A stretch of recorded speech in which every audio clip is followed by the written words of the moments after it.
পান্ডিকবির মন্দির, মাথুরাই। এক মহিলা, যার লাল চোখ, এলোমেলো চুল, সারা শরীর কাঁপছে। এই দৃশ্য দেখলে আপনিও ভয়ে শিউরে উঠবেন। কিন্তু চিল্লাম্মা নামের এই মহিলাটি যখন এক নতুন দম্পতিকে নিজের কাছে ডাকলো, দম্পতি ভয় না পেয়ে স্নেহের সাথে তার সামনে গেল এবং মহিলাটির সামনে দুজনে মাথা নত করে বসে পড়ল। চিল্লাম্মা বিবাহিত মহিলার মাথায় হাত রেখে বললেন, পরের বছর ডিসেম্বরে তুমি আমার কাছে গর্ভবতী হয়ে আসবে। এরপর ওই দম্পতি চিল্লাম্মাকে মাথা নত করে প্রণাম করলেন। কিন্তু কেন? এই ভয়ানক দৃশ্য দেখে সবারই ভয়ে পালিয়ে যাওয়ার কথা। তার জায়গায় সবাই চিল্লাম্মার জয়ধ্বনি দিচ্ছিল। চিল্লাম্মা কোনো সাধু বা তপস্বিনী ছিলেন না, বরং আপনার আমার মতন এক সাধারণ মহিলা। কিন্তু ওই সময় মহিলার ওপর পান্ডিকবির মন্দিরের গড় পান্ডি আইয়ার বাস ছিল, যিনি চিল্লাম্মার শরীরে প্রবেশ করে ভক্তদের সাথে কথা বলছিলেন।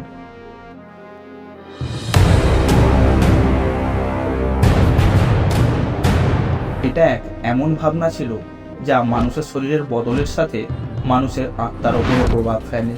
এর নাম হলো দেবতার বাস। মহাভারতেও আমরা এমনই কাহিনী পাই। পাণ্ডব ভাইদের মারার জন্য অশ্বত্থামা পাণ্ডবদের শিবিরে পৌঁছয়। অশ্বত্থামা এদিক ওদিক নজর ঘোরাতেই একটা বড় ছায়া দেখতে পায়, বাট কিছু বুঝতে পারে না।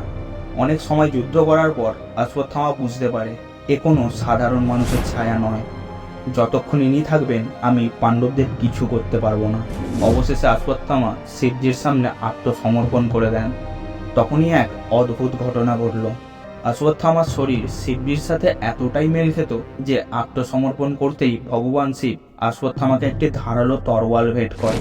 ধারালো তরোয়াল ভেট করে অশ্বত্থামার শরীরে প্রবেশ করে যায়। শরীরে প্রবেশ করে এক নতুন রূপ নেয়। এইভাবে শিবজির বাসে অশ্বত্থামা কাল রূপে যুদ্ধের আরম্ভ করেন।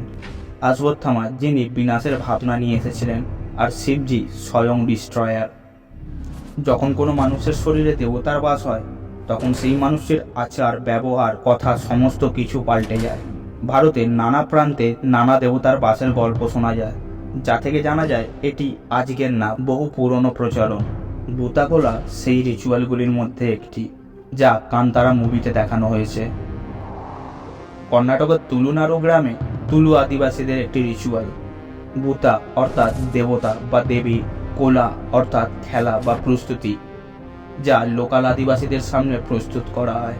এই রিচুয়ালে একজনের ওপর ভূতাকে ডাকা হয় এবং ওই ব্যক্তি সবার সামনে একটি রিচুয়াল পারফর্ম করে। যে এই রিচুয়াল পারফর্ম করে তাকে পাম্বাদা বলা হয়। প্রত্যেক ভূতাগোলা রিচুয়ালে এক বিশেষ ভূতার পুজো করা হয়, যার উদ্দেশ্যের আধারে ভূতার চয়ন করা হয়। প্রত্যেকটা ভূতা জীবনের প্রত্যেকটা আদর্শের সাথে জুড়ে থাকে, যেমন স্বাস্থ্য, সুরক্ষা, সমৃদ্ধি। পাঞ্জুল্লি দেবীও এদের মধ্যে একটি, যার পূজা বরাহর রাজা রূপে করা হয়। চাষিরা মানে পাঞ্জুল্লি দেবী তাদের ফসলের রক্ষা করেন।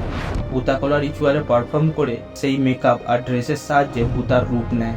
এই ট্রেডিশনে নৃত্য এবং ড্রেসের মহত্ব প্রচুর। ঢোলের সাথে সাথে তাল মিলিয়ে পারম্পরিক নৃত্য রিচুয়াল ফলো করা হয়। ভূতাগোলা এক সাংস্কৃতিক ও পারম্পরিক রিচুয়াল। এটা একটা পারম্পরিক কলার নিদর্শন। এতক্ষণ তো আপনি ভূতাগোলা আর পাঞ্জুলি দেবী সম্পর্কে জানলেন। আপনাদের মনে প্রশ্ন উঠছে হয়তো, দেবী দেবতা কোনো নিষ্ঠুর ব্যক্তির ওপরই ভর করে কেন? এটা এখনো একটা রাজ। তবে কিছু পসিবল রিজন রয়েছে যা আপনার মস্তিষ্ককে সান্ত্বনা দিতে পারে। মুখ্য কারণ হলো আমাদের শ্রদ্ধা। যারা পরিষ্কার মনে দেবী দেবতার আরাধনা করে, তাদের মন দেবী দেবতার প্রভাবের জন্য ভালনারেবল হয়ে যায়। দ্বিতীয় কারণ হতে পারে আমাদের জীবনের ঘটা কিছু ঘটনা।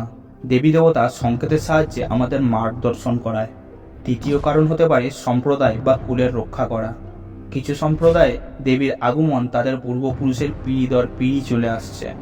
দেবী দেবতা কিছু মহত্বপূর্ণ কাজ সম্পূর্ণ করার জন্য ডিভোটের মধ্যে আসে।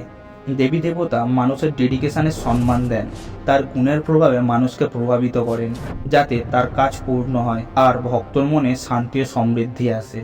অনেক সময় এই প্রভাব এত গভীর হয় যে ডিভোটি অজ্ঞান হয়ে যায়। তারপর পূজার পবিত্র জল ছিটিয়ে তার জ্ঞান ফেরানো হয়। এটি মহাভারতের সময় থেকে চলে আসছে, যা এই পরম্পরার মহত্ব এবং পবিত্রতার প্রতীক। ভারতে দেবতা ও মাতার ভর করা আমাদের সায়েন্স এবং সাইকোলজিকে এক ধাপ ওপরে দেখতে সক্ষম করে। আপনাদের কি থট রয়েছে কমেন্টে অবশ্যই জানাবেন। আর এমনই মিষ্টির সাথে জুড়ে থাকতে স্টাইলেক্স মিষ্টি চ্যানেল সাবস্ক্রাইব করে রাখুন, যাতে কিছু মিস না হয়। আবারও ফিরে আসবো নতুন মিষ্টি নিয়ে। See you in the next one.